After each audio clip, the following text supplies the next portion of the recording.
Once again, welcome back. It's Hoops and Brews. As always, Pavi, joined by my co-host Joe. How you feeling today, bro? I'm pretty good, man. Another hot day in LA. Yeah, Got to go isn't to a it good like start 100 today. degrees outside right now? It is. Thank God I'm on the west side. I'm not that far from the beach, so it ain't that bad for me. I was over in the early LA, on more like mid city earlier, and I was like, it was hell over there. But I'm glad I'm close to the beach now because, the thing about these hot days though, is at nighttime is beautiful. Like it's about 70, 75 at night. So, but during the day it's tough.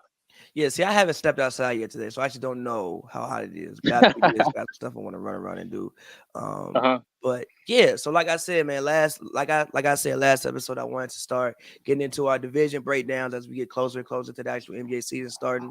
I'm not sure. I mean, obviously there's the KD thing, which I'm really tired of talking about Kevin Durant. I really want to mute the name Kevin Durant. I literally want to mute the I'm not name. mad at that at all. I I'm want to not mad mute at that the at name all. Kevin Durant until training camp. When he actually shows up and dribbles an actual basketball in a actual NBA facility, then I would talk about Kevin Durant again. But I am so tired of talking about Kevin Durant. But I'm not mad at saying that. saying all that to say, I want to get into our actual division breakdown, start talking about these things and talking about how the 22-23 NBA season might look. The fact we're going on year 2023 is also like, what the fuck? I remember I just played Crazy. NBA, okay, and like it would take you mad long to get to 2023. Mm-hmm. It's like actually right here. But Uh-huh.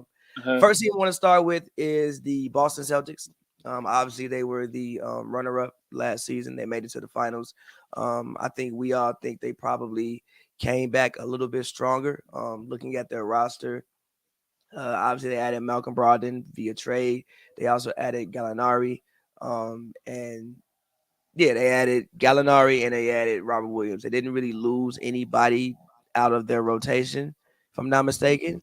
And again, they added Malcolm Brogdon and Gallinari. So, what do you think about the Boston Celtics? Do you think these moves help them?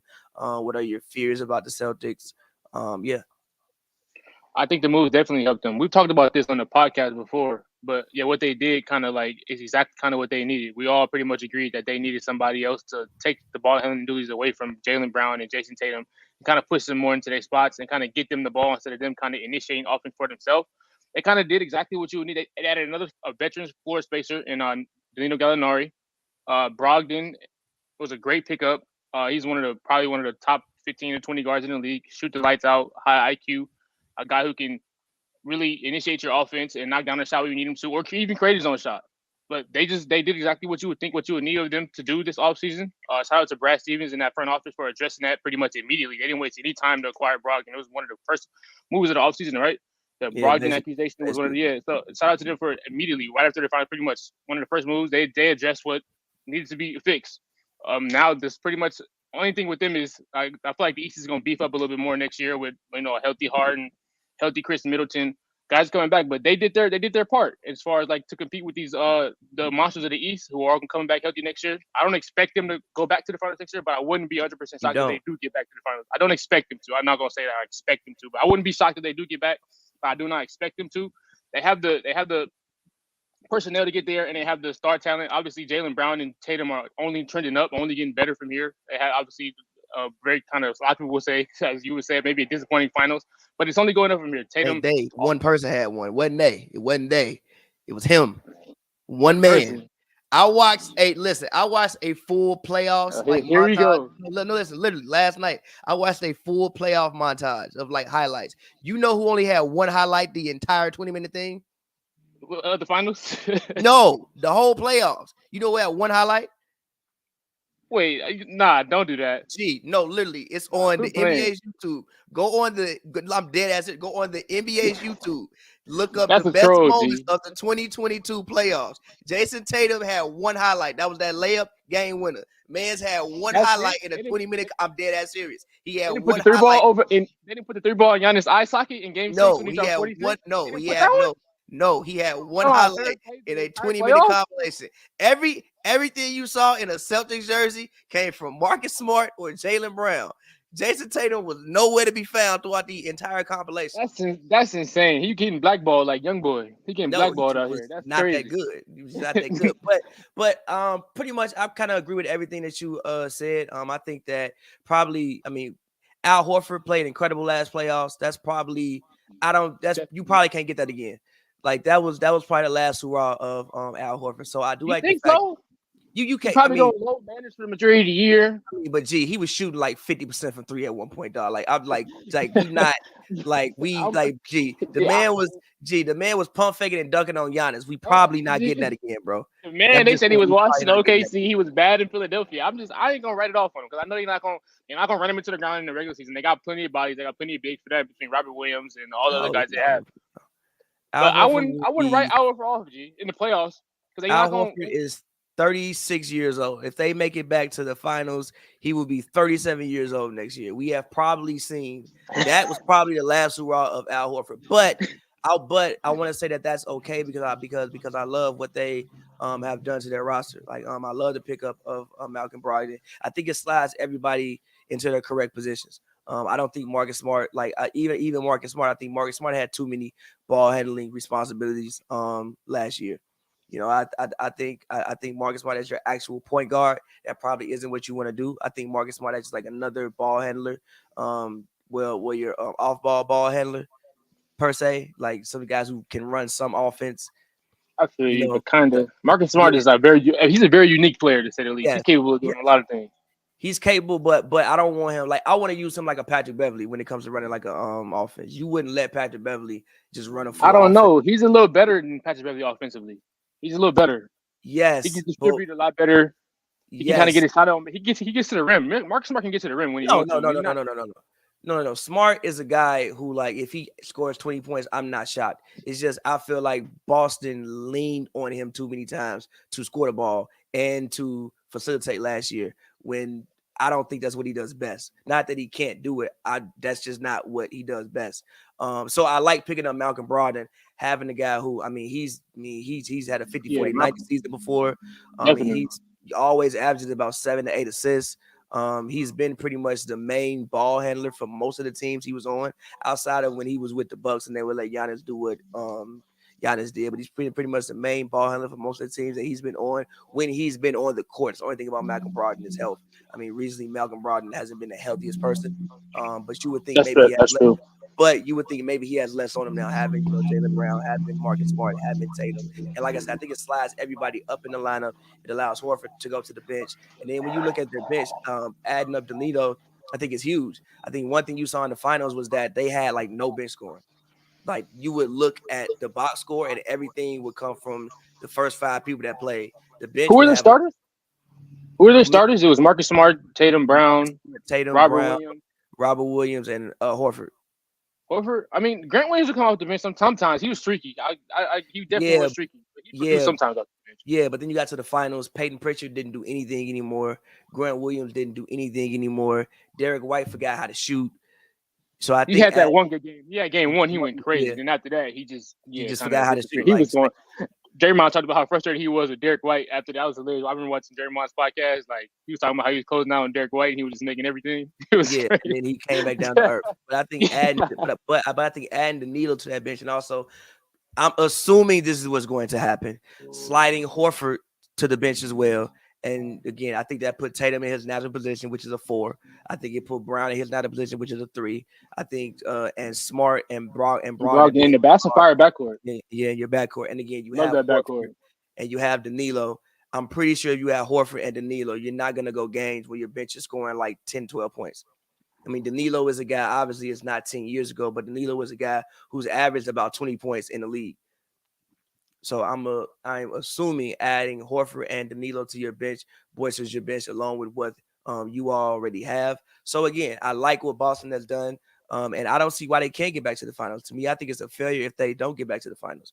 I feel you. Obviously, I If like mean, Giannis Antetokounmpo and the Bucks didn't exist, I would agree with you. But it's other I teams. mean, These yeah, other but teams we get into as the podcast goes along. It's other teams is beefing up. Like for we sure. can get into it later, but I don't Yeah, know. yeah. Yeah, for sure. But there were people who picked Boston to beat the Bucks, even with. I was a person who picked the Bucks to beat Boston even without Chris Middleton. But still, when you look at what they've done, you look at who they've added. I don't think there's a team top to bottom on paper that we can say is definitively better than them. Even the Bucks. Obviously, In I the think East, Giannis I is don't probably know. the I best. got a couple I teams mean, I think top to bottom could be better. I think honestly. but there still it could be. It's not a definitive like, oh yeah, for sure this team is Okay, better. definitive. Okay, that's There's fair. no team that is definitively better. It's just That's when you fair. get on the court and how does it all play out? That's what we have to see. But all in all, I like what the Boston Celtics have done. Do you have a record prediction for the Celtics this season? I think it's Wait. One other thing I want to say. Boston, like, what's his name? Idoka? Ime? Udoka, the coach. Yeah. Udoka? Brother, you What got to about get him? some more plays. Brother, You're not because rocking with the reading, brother, react, pass and cut brother, offense. you got it, brother, you got to get some more plays besides You gotta get ISO into his and swing spot. the You gotta ball get around. Mm-hmm. You got to Yeah, because once real quick, I'm gonna let you go real quick. Mm-hmm. If you bring Brogdon over, yes, I think it helps. But if you're gonna run the same offense from last year, that shit ain't gonna matter. The only thing you did is add a better 3-point shooter, which is fair. But if you run the same offense from last year, that shit not finna matter. So I really hope they do a better job of getting people in their actual spots and not just isoing and swinging the ball around. So Udoka, yes, y'all caught that wave the last half of the season. There's tape out on you now. People know what you're doing. A lot of tape out on you now. People know what you're doing. So I hope that this year you come back in with some better plays and not doing that shit you was doing for the whole playoffs last year. Joe, go ahead. Yeah, I have to agree. Once you in the finals, obviously Boston came out on 2-1 start, right? They got up 2-1. Yeah, I think They so. came out, and once the Warriors seemed like they switched, they kind of had once they kind of scouted the first 3 games and they had it schemed, it seemed like they were just sort of forcing Jason Tatum, Brown to their left. And once they sent him left, they was just throwing up like bullshit, like legit. They was forcing them left, and then shit just went to hell. Like they got to be able to counter that. They got to be able to get Tatum the ball on the block, get him the ball on the wing, get him the ball in his positions. And he needs to be able to. They need to be able to score the ball when they aren't in their comfortable zones. Like it's just Udoka. Yeah, they're gonna definitely have to go into the playbook and get something going on because it shouldn't be that easy to beat a professional player. I can see a high school team. If a high school team is losing because you're getting forced left, that's kind of fair because they're younger. But a professional team should not be losing a finals because you getting sent a certain way and you just kind of folding up as it happens. So they just got a couple small tweaks and they can be there. But yeah, that's pretty much with the Celtics. But again, I never thought their offense was that good throughout the whole playoffs. Like their offense never impressed me, not once. The thing was that they would defend so well and they would shoot so many, like they would defend so well that usually they would never be out of games. And they would all and they had enough firepower where they could get hot for 2 to 3 minutes and take a 10-point lead, or just get themselves back. Don't let Tatum get hot. The only thing that happened in the finals was you ran into a team that defends just as well as you, and also has Steph Curry on it. So even if we can't score, we have probably one of the best. Not probably, we have probably a top 5 offensive player to ever play the game of basketball. So I never thought their offense was that good. I always thought their offense was really funky just because of how they ran it. But their defense was so good that they could get away with that last year. I hope that this year, with their additions that they had, their offense is a little bit more fluid, a little smoother. That would be smoother and less clunky. And we don't see Tatum having a NBA record for fucking turnovers. Or NBA record, all NBA, or the most points in the postseason, things like that too as well. Don't forget about stuff like that as well. Record for turnovers. He also played the most minutes for everybody. I don't think he had an NBA record for points. Fire. Most minutes? That's fire. That means my best players are most available. I feel you, but you also had the most turnovers. Had the most turnovers in the history of the NBA for a playoff series. He's young. It happens. He'd be all right. Most turnovers. Still an outstanding year for Jason Tatum. First team All NBA. Saved his team when it was about to go out versus Antetokounmpo. Not too many players are able to do what he did that game. And I still personally want to see more from Jason Tatum. I'm still not completely convinced. In the finals, for sure. I'm just not convinced with Jason Tatum yet in general. He's no doubt a top 10 player. Listen, fair. You can either be Kevin Durant or you can be Paul George. There's a difference between the two, though. Am I lying about that? There's a difference between the two. Kevin Durant and Paul George is different between the two.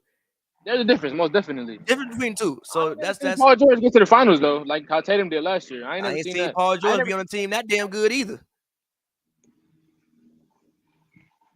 Paul George never been on a team that good. Well, okay. I mean, look, obviously the Clippers teams, yes. The Clippers teams, yes. The only year that you would say he's been on a team that good. The only team that you would, but that Pacers team didn't have no Marcus Smarts, didn't have no Jaylen Browns. Team was pretty fire too. Yeah, come on, G. That team didn't have no Marcus Smarts, no Jaylen Browns. That didn't have no Marcus Smart's, Jaylen Browns. They had MVP Westbrooks. They had I understand that. Buckets, they had Andre Robersons. They had Jeremy Grants. That Steven team Adams. was not. That team was not the Boston Celtics. They weren't a bad team. Listen, they weren't a bad team, but that team was not the Boston Celtics. Paul George he's had really good teams. He just He's had solid teams. They had it like bro. Like Paul George. The Celtics with the same pretty much core, which I think is Horford and Smart, in my personal opinion, is the core of the Celtics because they've been there the longest. We're still going to the conference finals with Isaiah Thomas. He's 5'9". We have to remember that. We do remember this. I'm not saying he wasn't. I'm not saying he wasn't. I'm just saying the core of this team was still going to the conference finals, no matter if Jason Tatum was on the roster or not. Paul George ain't never had no team like that. He's had teams that are capable of getting there, but he just wasn't. He couldn't get them there. He's had teams that were capable of getting there if he went on the roster.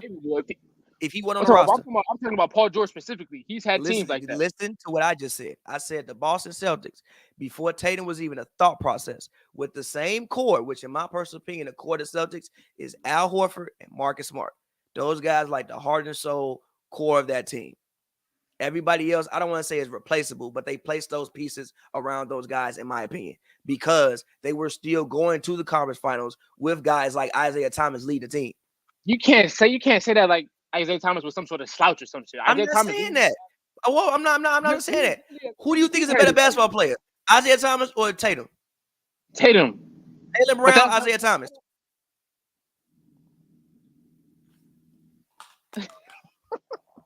I don't know if Jaylen Brown can put together a season now like Isaiah Thomas. That's not. He just averaged 25 and gave you pretty damn good defense.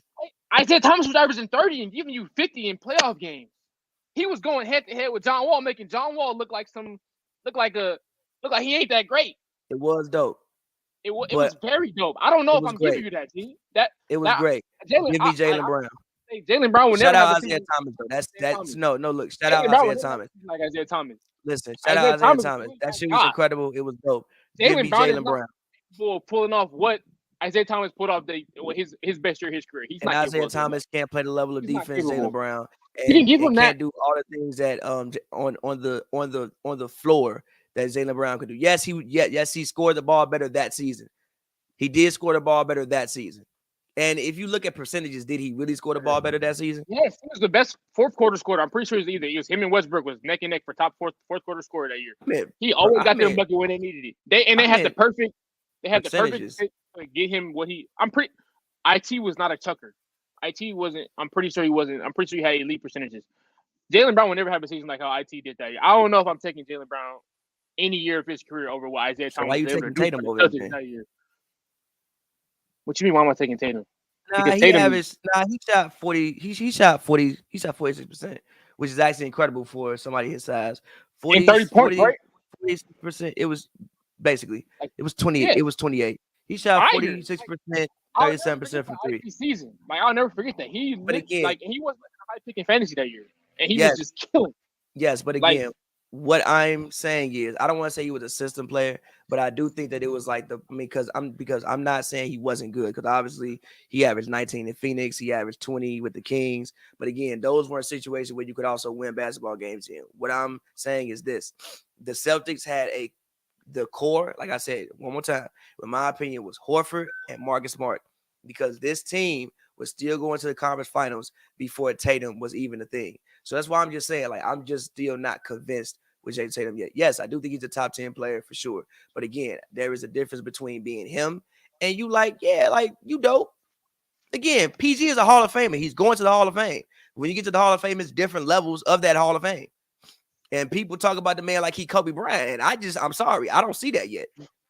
Who talk about him like he Kobe Bryant? No, I don't think anybody like he's Kobe Bryant. A lot of people. That is a reach, Z. No, because he wore people know. Don't mean people talking about him like that. People talk about him like he's some level of superstar, and I just don't see that. He definitely is a level of superstar. I don't see that. The marketing in Boston and how big Boston is, and his production. Yes, no. Look, wasn't he an all-star starter? No, look, he has. Listen. He has a Subway deal. No, look, 70 games every year of his career. He's always available. He has a Subway deal. He's very, very marketable. Yes, but as far as on the court Very play, available. yes, but as far as on the court play, I'm not giving superstar for Jason Tatum yet. Just my personal opinion. But That's that's blasphemous. me You do personally, good. me personally. But wrapping up I the feel like he's Celtics. earned it, man. But wrapping up the Celtics, moving on. There is one team I do want to talk about. Joe, take over for me for 1 second. Actually, what team do you want to talk about? Next in the Atlantic, I guess we can switch over to the. We could go to Philly. I'm down to go to Philly. I was thinking about Philly. All right, take over for me for like 1 second. But what do you think about the Sixers? What do you think about Harden? What do you think about the additions they've kind of made? They haven't made too many additions, but they did make a couple. What do you think about the Tucker addition? What do you think about the DeAnthony Melton pickup? And also, what do you think PJ about Tucker the pickup. Embiid? Yeah, and also, what do you think about the Embiid and Harden combo for a full year? Hopefully with a healthy Harden and a healthy Embiid. Cool. Philadelphia. I think they should. Philadelphia should be one of those teams that should be kind of. I'm not a championship or bust type of vibe in Philadelphia. I believe you go out this offseason, you add a PJ Tucker, you add a Daniel House, you add a D'Anthony Melton, like Pappy just said. You bring back a Matisse Thybulle, you bring it back Tobias Harris, you're bringing back Tyrese Maxey. You have a one hell of a core. It's talent. You look at this roster, you see talent all over the place. You bring back these guys. I think Philadelphia. I'm not gonna. I think they might be next season. You got a Max Harden. You got a Max player in Joel Embiid. I think they should go into the next season with the championship or bust type of vibes. I think that they the Daryl Morey Harden connection. They brought in guys that from Houston are very familiar with them. They got their spacing, plenty of shooting. Harden and Embiid. You argue they need spacing. They brought those guys in. They got PJ Tucker, who not just only gonna give you spacing. He gonna give you 100% effort. He gonna guard the best player. He gonna dive on the floor for the loose balls. He gonna do all the dirty work, and he's gonna hit you one of the best 3-point corner shooters, probably arguably in the history of the league. You add him, you do what they did, and they bring back Korkmaz. I think Philadelphia, they're one of those teams where the sky's the limit with them, with the talent they have. I've seen, I know, I don't know if you guys been paying attention. Harden has been in multiple going viral, multiple in off-season workout videos at Rico Hines, different places getting work in. He looked like he ready to go. I've seen a couple clips where he was getting clamped by Scotty Barnes, a couple clips where he was just dominating. But it's no more excuses for Harden. He got a whole offseason. Looks like he's locked in. You get a full year of Harden and Embiid. I think the sky's the limit for Philadelphia. I don't think that they should be intimidated or they should be worried about anybody else. You got to go through Giannis. Oh, we got Embiid for Giannis. You got to go through the Celtics. We got Harden and Embiid for Tatum. They shouldn't be intimidated by anybody. I think that they should go into this year looking for a championship. They have all the pieces. They added the right pieces. Tyrese Maxey coming back, a young player. He got if y'all play 2K, he got the green arrows going up. Tyrese Maxey is bound for another big year. They picked up, like I said, like the D'Anthony Melton pickup would be very helpful. A backup guard. If anything does happen to Max, anything does happen, they are deep. They got Paul Millsap. Shake Milton is coming back for another strong year. I think Philadelphia actually have a very underrated offseason, I think, from this team, and they already had the talent, I think, to already take that next step. But Philadelphia, I think we should all expect very high from them. I think Harden's going to come back strong. He hears a lot of criticism. Embiid is upset he didn't get the MVP last year. I was one of the people who thought he probably should have got it last year because I don't think Jokic was that convincing to get him back-to-back. But it is what it is. The voters went with Jokic because he had all the advanced stats. But it is what it is. I think Philadelphia, the sky is the limit. They have around the roster, all the talent I just named. Matisse Thybulle is coming back. Another guy. Obviously he struggles with his 3-point shooting. I think he's around 30%. But lockdown defense that can make up for what you might not get for Harden on that end. But it just depends on what we get a whole year more chemistry between Harden and Embiid. I really think the sky is the limit for this Philadelphia team. The only question I might have with this team is just health. Health. You got an older Harden. Harden obviously was Harden in his Houston days was Iron Man. You getting 75 games from him, 32 points per game. Back when he was in Houston, back for 2018 Harden, every year he was getting 75 games, at least 30 points, guaranteed. But that's not the same. James Harden's not that same guy. And obviously Embiid, he had a great year last season, but can he? The health is always going to be a question for Embiid. So we're going to see where that's going. That's pretty much my only question I was saying about Philadelphia is just it's health because I'm a big fan of what they did in the offseason. I think they had a really good offseason.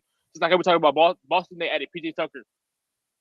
They added D'Anthony Melton. I think they added Daniel House. I think he'll help. I think the Daryl Morey connection with James Harden was the guys they picked up, they got some Houston guys. I think they're really championship or bust for Philadelphia. I think honestly they have all the pieces depending on how Harden looks. I said he was I've seen him in a lot of Rico Hines videos. He's looking really good sometimes, and he's looking kind of he's not the same Harden. But they still When he have got to snapped surround up by Scotty Barnes. when he got I tapped think by that's a Barnes. I testament think to Scotty Barnes though. Like that was Scotty sad. Barnes. Yeah. No, bro. Look, literally, I look at Harden as one of the greatest scorers in NBA history.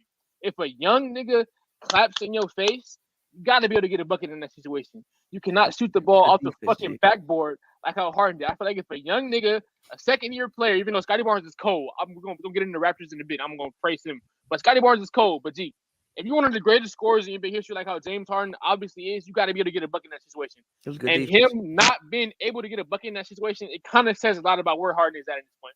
Because I feel like 2018 Harden, if 2018 Harden had a second-year player clapping in his face at an open run, he would have fucking stepped back his ass to another world and hit a three ball and did some crazy probably shit. did do that 20 other times in that thing, but they only put that clip out. I don't think so, G. I don't think so. You think every time Scotty Barnes guarded him, he just didn't score. That's what you think happened. I would not say that. But look, I actually watched these clips. Like I watched the Rico Hines, all the runs are posted on YouTube. And most of the clips is not him getting like Scotty Barnes was like doing his Johns on him most of the time. So it's just like I think that says a lot about where Harden is at this point in his career, and I think that could fight the Sixers. He just simply is not that like he might not be that guy anymore. He looks good sometimes, but I just can't see there's no scenario in my world where I see 2017 Harden is letting a second-year player clap in his face and he proceeds to shoot the ball off the backboard. He tried to do his little hesitation. He got cut off every time. Like that's huge, bro. You can't get like he was doing his move and you get cut off every time. That's pretty crazy. The same shit is gonna happen when the Philadelphia plays the Raptors in the regular season. I mean, that happened in the playoffs when they played them, which is why I was like, But yeah, that's just like, Harden's supposed to be one of the greatest scorers of all time. You can't capitalize. You can't score on a second-year player. It's not looking too good for you. But we'll see if Harden. Maybe he was chilling. Maybe he was just chilling in the offseason runs. The offseason, who really cares? The offseason.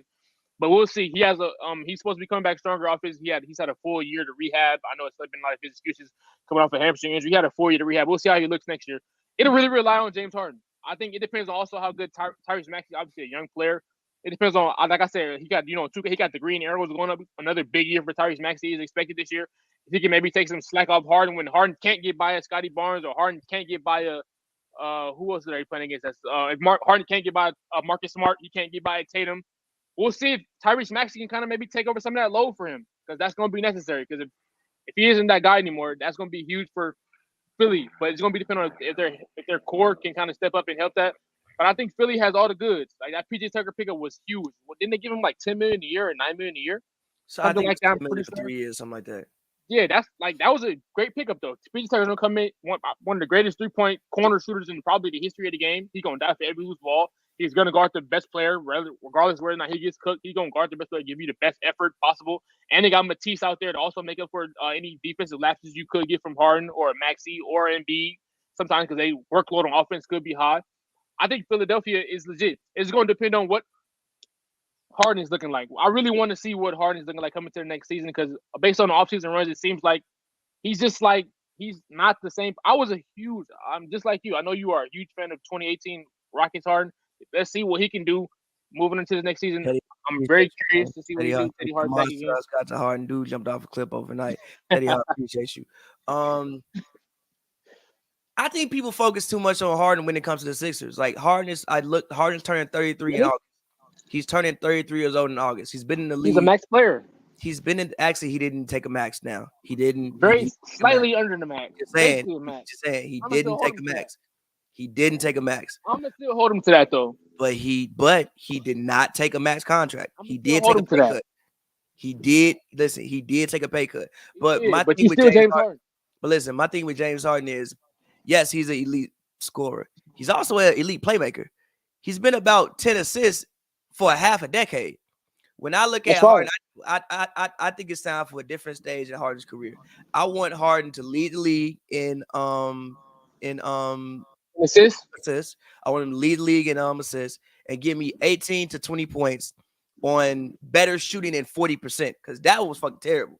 You can't shoot 40% and 30% from three. You can't do that. Did he shoot that in the regular season or in the playoffs? He was probably worse in the playoffs.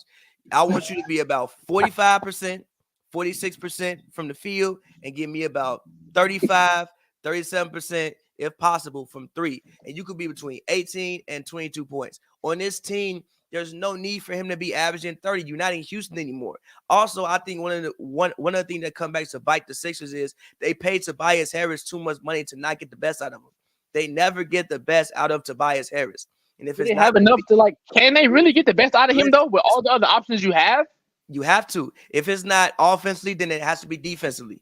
He's getting paid too much money, taking too much out of their cap for you not to get the best out of Tobias Harris. And to me, the best out of Tobias Harris, and listen, to me, the best out of Tobias Harris isn't 24 points. It's give me 16 to 18 points on a very good percentage and play high-level defense. I think Tobias Harris is a fourth option on offense, though. He's a fourth option. So if you get 16 from him, that's cool. But I don't think he should always be the fourth option. I think sometimes he might want to be the third option because you're paying him as a max player. But listen, you're paying him as a max player. I've seen too many times. I've seen too many times where he got 2 shots and a half. He getting paid $30 million, bro.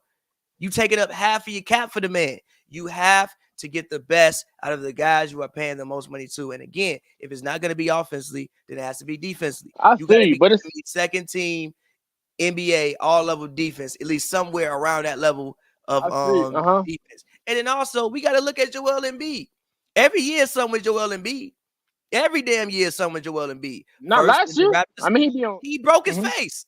He broke his face and had the thumb injury. He literally broke his face. If he doesn't break his... That was Doc Rivers' fault. He was in the game in garbage time for no reason. But listen... Why are you in the game, bro? Why are you in the game? Why is this delicate, fragile motherfucker in the game in the closing moments against a series that's already over?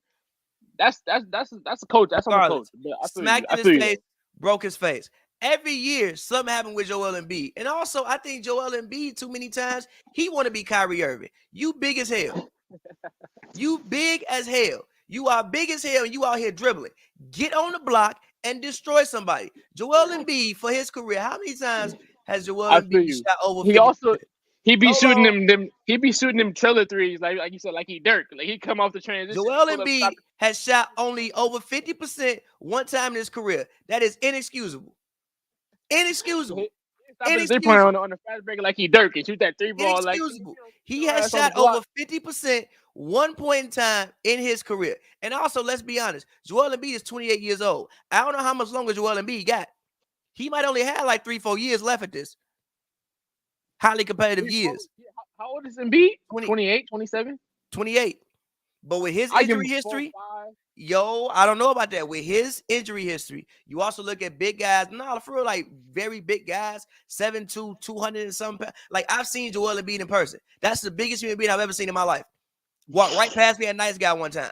Biggest human being I've ever seen in my life. Like huge. Like damn, they don't even look real. Huge. So for the fact, number one, you ain't never shot over 50% in your career. And in the playoffs, it's even worse. You was 43, 42, 45, 51 the year before. And this year you 58. No. This year you was 48 and average 23. Inexcusable. I'm not mad at that. He got to be better. You should be, if Jokic can shoot 55%, goddamn it, you better be 55%. And he ain't got nowhere near the same level of tools you got. Physically, I'm saying. Oh, I mean, yeah, physically. That's physically. You should be able to, first of all, you quicker than most people. You bigger than most people. Get on the block, overpower somebody. I would challenge Joel Embiid to shoot 55% from the field. If they shoot 55? What you mean? You big as hell. You just said he's barely shooting 50. You want to go to 55? Yes, I do. Why can't he? 50 is more fair. If you look, listen, that's just not the I don't want to hear about today's NBA. No. Give me stop. Give me 5 centers to look up right now. Just give me 5 centers. 5 centers? But that's not fair. Like centers don't have a lot of centers don't have the capacity that Embiid got, G. Give me 5. No. Stop. Give me 5 great centers. No. Like of all time? Yes, I'm not talking about regular. Just give me 5 great centers who have won championships. Give me 5. Who have one champ? All right, Shaq. Okay, let's Google Shaq. Let's see what Shaq shot from the field. For his career, stop. For his career, Shaq is 58%. Shaq and Embiid have different games though, G. Like Shaq couldn't do a lot of shit. Who the fuck is big as Embiid? Have you like who is big as Embiid? It's a couple dudes as big as him. He got to match up with Jared Allen. He got to match up with Robert Williams. He got to match up with. Robert Williams supposed to stop you from shooting 50%. With Bam Adebayo. He got to match Bam up with. Adebayo supposed to stop you from shooting 50%. Is this what we've come to? He got to match up with Mitchell Robinson. He got to match up with your boy Mitchell Robinson supposed to stop you from shooting 50%. He got to match up with Gobert. He got to match up with Nikola Jokic. He got to match up with Karl Anthony Towns. Cat is supposed to stop you from shooting 50%. Listen to the people you just named. You said Mitchell Robinson. His game, though. His game is not all at the rim. Everything he gets is not at the rim. Listen, I don't care what it. One-legged stops, bro. His skill set is on. And look, skill set is crazy. And I feel you, but that might be somewhat of a detriment to his game. And if you're gonna do that, then you need to shoot about 55%. I'm gonna tell you what Shaq was shooting the years he won. You want to know? It's crazy. Shaq's game is different, bro. Stop. Shaq didn't. First of all, hold on. I want to compare Shaq. Hold on, wait. Bro. They play different games, different styles. Hold on. They don't play the same, bro. Listen. First of all, Shaq didn't dunk every play. Number one, Shaq had great touch around the rim. He didn't dunk every play. He had great touch around the rim. I'm not saying he did, but he still had a different game than Embiid. Okay, fine. Take Shaq out. Give me another one. Tell me somebody else. A center that was an engine on the championship team. A lot of people compare Embiid to Olajuwon. I was happy you said that. Let's Google Hakeem Olajuwon. See what he shooting. I'm happy you said that. For Olajuwon's career, stop. For Olajuwon's career, he's 51%. The years he won championships, 52, 51. And you said 55 in this era is crazy. 55. I'm only so bring that down a little bit. Listen. Bring it down, bro. Like I'm only saying 55% because at least Olajuwon did play in the era of centers. You did have to go up against guys like Mark Eaton. You did have to go up against guys like Patrick Ewing, even though he folded Patrick Ewing up. You did have to go up against Shaq. You did have to go up against and also, what did Hakeem shoot in the playoffs? In the playoffs those years, Hakeem was first year was 51, next year he was 53 and gave you 33 points. He gave you 33 points on 53%. Exactly. That's where you need to be at. That's pretty fire, but Olajuwon not shooting a lot of shots that be shooting. I don't give a fuck what you're doing. I'm just telling you. I don't care what you're doing. I don't care what you're doing. I'm just telling you where you need 48% for somebody his size is unacceptable. There is no way. Stop. There is no way a 7-footer as big as he is. We are undergraded. We have great centers in the we have great centers in the league today. I actually think this is kind of an underrated era of NBA big men. We have some really good NBA big men. I don't see no David Robinson walking around though. I don't see no David Robinson. I barely see some Patrick Ewings walking around. I don't even think I see no Patrick Ewings walking around. I don't see no Shaq walking around either. You do got Giannis Antetokounmpo walking around this motherfucker though. We do have Giannis. Giannis plays power forward, but I don't. Their best lineup is come when he be at center sometimes. Never. I'm just saying. Some of their best lineups he is listed at power forward. My point being this: I also think some of this has to go on Embiid. I'm not looking so much at Harden. I think Harden at this stage in his career, going into being age 33, being on his third team after all of the 1 million miles that he's put that he's put on his body at this point. I think Harden should be more around 18 and 10, 20 and 10. 18. That's it. You only want 18 points from James Harden. 18 points. Why do I need more? Crazy. I have Tobias Harris. I have Maxey. 35. How much did he take? 30 M's a year, and he's supposed to be one of the greatest scorers we ever seen. If you lead the league in assists, you're basically Chris Paul. Chris Paul has a max and get you at least 23. Chris Paul ain't never averaged no damn 23. But like, why like, listen. But James Harden. Chris Paul would never be a scorer like James Harden. Listen, why do the ball like James Harden? But why do I need to do that? I have Tobias Harris. I have Tyrese Maxey, who we assume will take one more step. I have fucking Joel Embiid, who I just challenged to shoot 55%. If Jokic can do it, goddamn it, you can do it. That's outrageous, by the way. If Jokic can do it, why can't he do it? What's the difference between Jokic's game? Let me look it up to make sure it was 55. I know it was something crazy though. But if Jokic can do it, why can't you? Jokic last year shot 58% from the field. Jokic has been above 50% from the field since 2018. And Jokic averaged 27 points. He's a lot more skilled than Embiid, though. Jokic shot. Embiid is a lot more. Wait. Wait. Jokic shot worse from 3 last year than what Joel did. He did. Yes. That's pretty crazy. Joel shot And he 37%. still, and he, and he Jokic still shot shot 33. 58% from the And he field. And still shot 50, and he still shot 58%. So if he shot Jokic is 58%. 58%, so if Nikola Jokic, who does not have most of the nowhere That's near the impressive. physical gifts that Joel Embiid can, why the fuck can't Joel Embiid shoot 55%? It's pretty simple. He just isn't as skilled as Jokic is. He's also a much better defender than Jokic is. I also think To be Embiid needs to fair, be if you want to really physical too. include if you want a player comparison, I also think Embiid should be in the running for defensive player of the year every year, and he's not. But that's a whole nother thing. But if Jokic can do that, I don't want to hear why. I don't want to hear why Joel Embiid can't do that. So I don't think Harden needs to do that. I think Harden needs to be 18 and 10, distribute the ball around, come in, leading the league in assists per game, his goal. I want in my personal opinion, the Sixers should have 4 people in double digits, but actually like the 15 type double digits. How much should Maxey average then? If you're only getting 18 from Harden, how much are you expecting from Maxey? 16, Harden only 18, getting 18. 16, And how much from Harris? 18, How much from Harris? 16, 18, maybe 20 on some nights. I want all of them around 18. And Embiid, I want 30 every night, 30 and 10. And again, you have Tucker in now. So also your defense should be better, right? You have Tybal coming in off the bench. Like last year, like you didn't even have to pay attention to Tybal. At least this year on offense, you can't just not pay attention to PJ Tucker. He will kill you from the corner if you do that. You also did bring in Daniel House, right? He can shoot. You still have Kuzma. Yeah, excuse me, Court Maz. You still have George Niang. You still have you have DeAnthony Melton. Excuse me, you have DeAnthony Melton. You still have Shake Milton, who again low key. This team is kind of fire. If you look at the roster on paper, there is no reason this basketball team cannot be in the NBA Finals. But I am a believer that there has been no reason for years this team couldn't be in the NBA Finals outside of the fact that there's still another level that I think Joel Embiid can hit. And that's just what, raising his field goal percentage and taking better shots, being more dominant. There's no reason he can't be. There's absolutely no reason he can't be. When I look, I mean, again, look at even the centers he's been placed up against.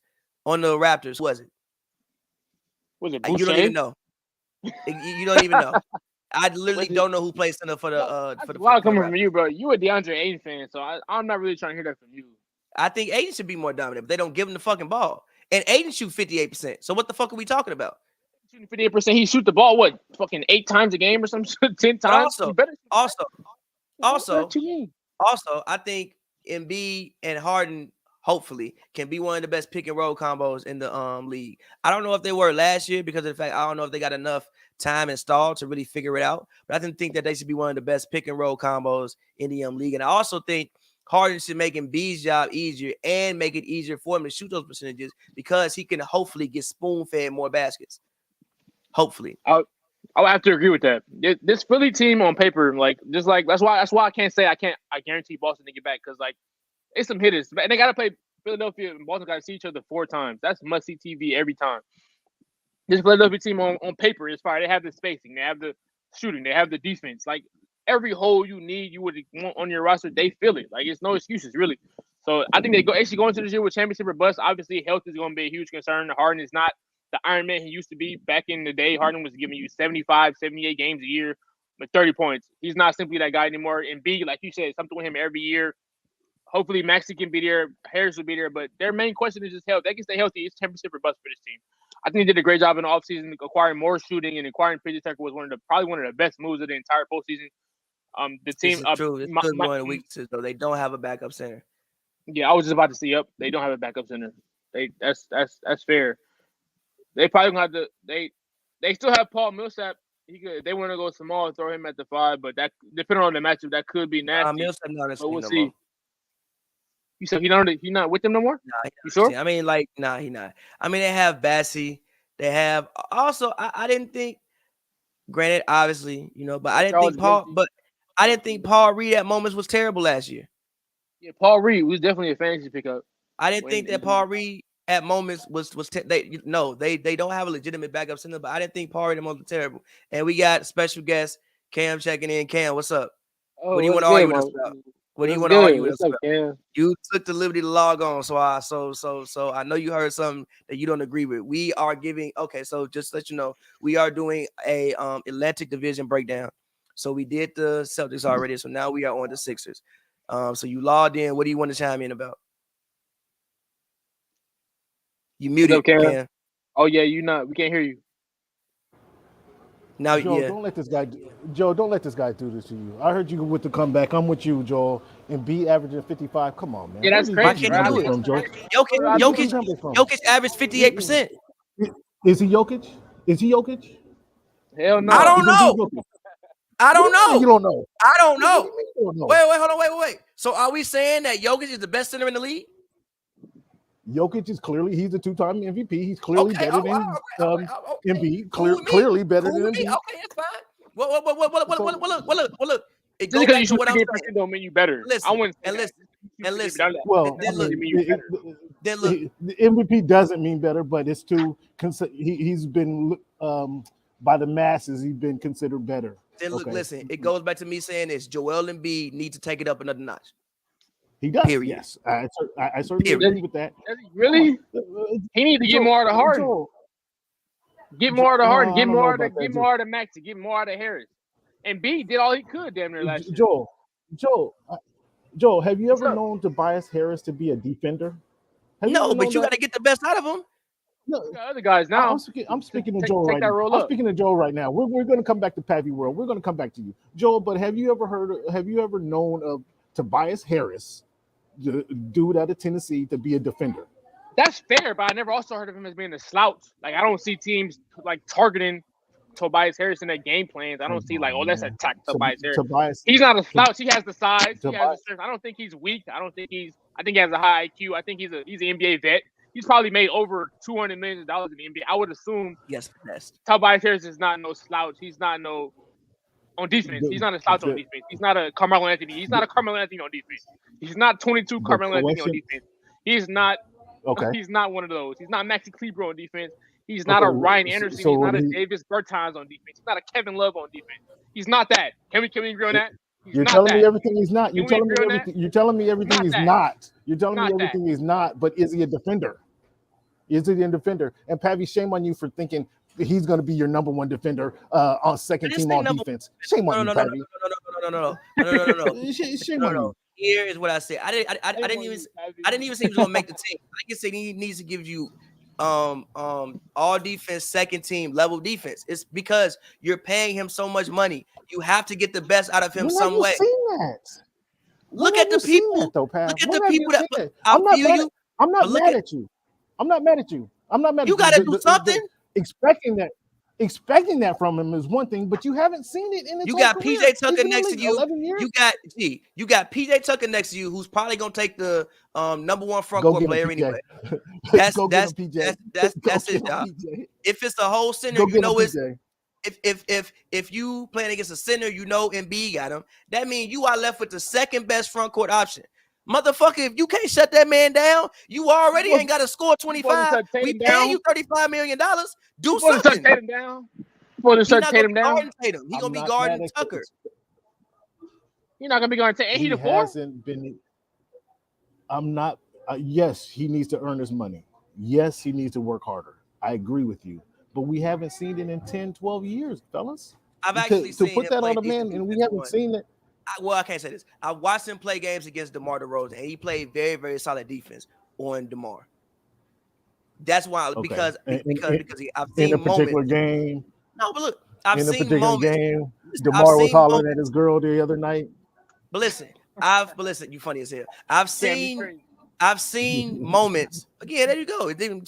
I've seen moments of Tobias Harris being a good defender.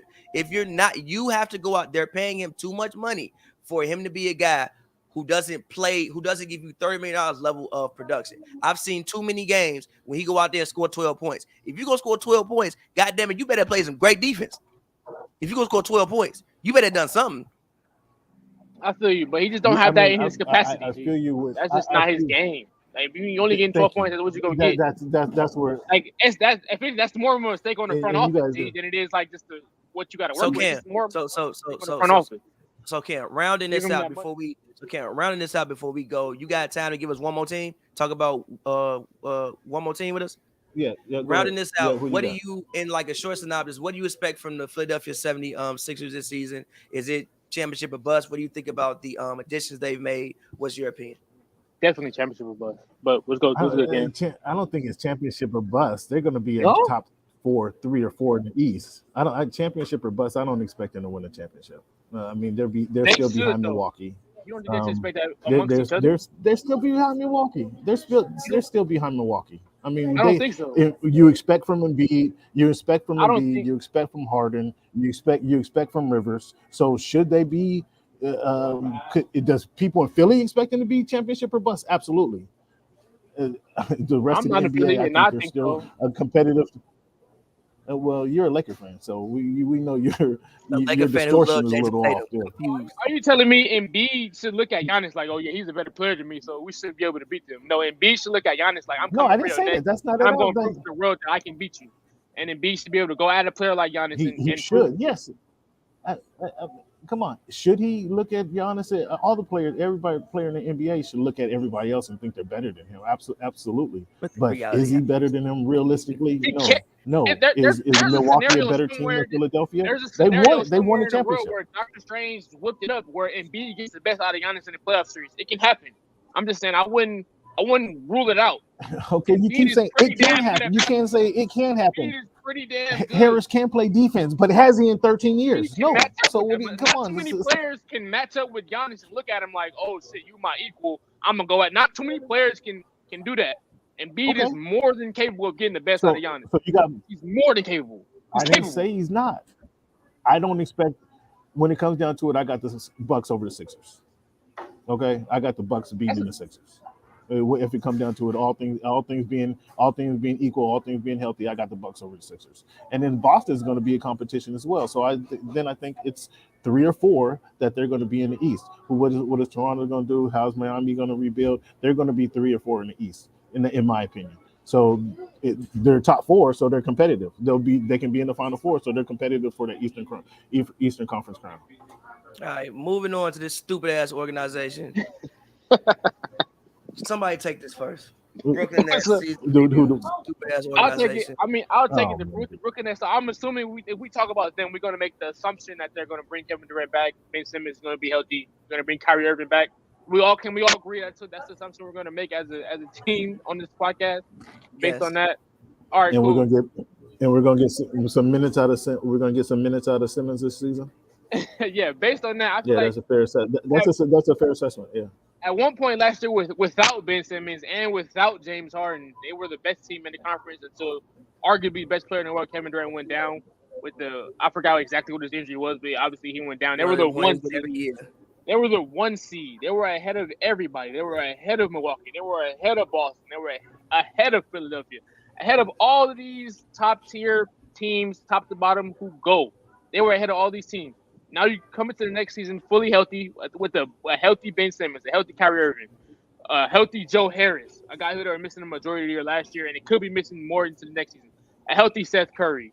You bring back, I'm pretty sure Bruce Brown is still in this team, right? No, you bring back all these guys. I think Brooklyn should also, another championship or bust team, assuming everybody is healthy. Bring back the best player in the world, Kevin Durant. With these guys, I think the sky's the limit, assuming everything ends up going right the way it should go. But if KD ends up sitting out a couple games, it will kind of ruin it would ruin the whole season for me. But I think Brooklyn has the goods. They have the goods to be that team in the East, and even in the Atlantic Division. They have the goods to take it all the way. But there's too much drama going on. There's too much, all this outside noise, and it just kind of ruins the whole vibe for the team. We'll see where it ends up going. But assuming everything is all right, I think Brooklyn has the goods to get back to the finals. But I wouldn't bet on them, obviously, considering all the outside noises going on. But I think Brooklyn has the goods to get there with the 4th place. They can roll out a lineup of Kyrie Irving, Seth Curry, Joe Harris, Kevin Durant, Ben Simmons, maybe a Claxton at the 5. But it's just like, how do you stop that lineup? You got transition. You said what? Buckets on that, but continue. Buckets on that lineup? Yes. I would have to disagree. I think Ben Simmons, you talk about him, he's one of the best defenders. He can cover all the holes on that lineup. Kevin Durant is no slouch on defense. That's Nick Claxton, not really a slouch on defense, depending on who you're playing against. I think they'll be all right. They have the capability. They were the 1 seed last year with all the BS that was happening and everything that was going on until Kevin Durant went down. If they can get healthy and they can cancel out all the BS and somehow Kevin Durant can heal his relationship with the front office, I think Brooklyn, they can be that team as well. That's why the Atlantic Division is, like I said before when I looked at this, the Atlantic Division is the most competitive division in basketball. Does anybody disagree with that? I think they're the most competitive division in basketball. There is no team in that division where there's a slouch at all. You're not looking at New York as a guarantee win. You're not looking at Brooklyn as a guarantee win. You are not looking at Toronto as a guaranteed win, and you are not looking at Boston as a guaranteed win, or Philadelphia. The most competitive division in basketball. But I think Brooklyn is so good, they're capable of coming out on top of this division. But it's just too much drama. We'll see where it ends up folding and going from there. But I think Brooklyn, they're also very talented, and they have the goods. They have the goods. It just depends on whatever folds out with all this drama and all this BS. Like you said, I want to mute Kevin Durant's name on Twitter. I don't really care about all the hypothetical trade scenarios that are coming across my timeline every day. I don't care. I'm tired of it. Like, something's going to happen or not. All the BS and all the rumors with the Joe Tsai, and he wants him to fire Nash and fire Sean Marks. Like, bro, I don't care. Like, can we just get to some sort of conclusion at this point heading into the season? I don't want to see Kevin Durant sitting out. We're just going to have to see. But I think Brooklyn, considering, like, crossing out all the nonsense and all the talk, all the chatter that's going on across the league, they have the goods. If everything pans out, they have the goods. That's my thoughts on the Brooklyn Nets. I expect them to go, if everything goes right, I expect them to go like 55 and 26 or 55 and 27, however the math goes, something like that. They're going to be one of the better teams in the East. Cam, Brooklyn Nets.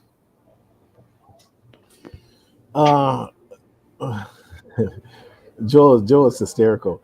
I agree with you though. They do have the goods. They do have the goods. They got the goods. That team.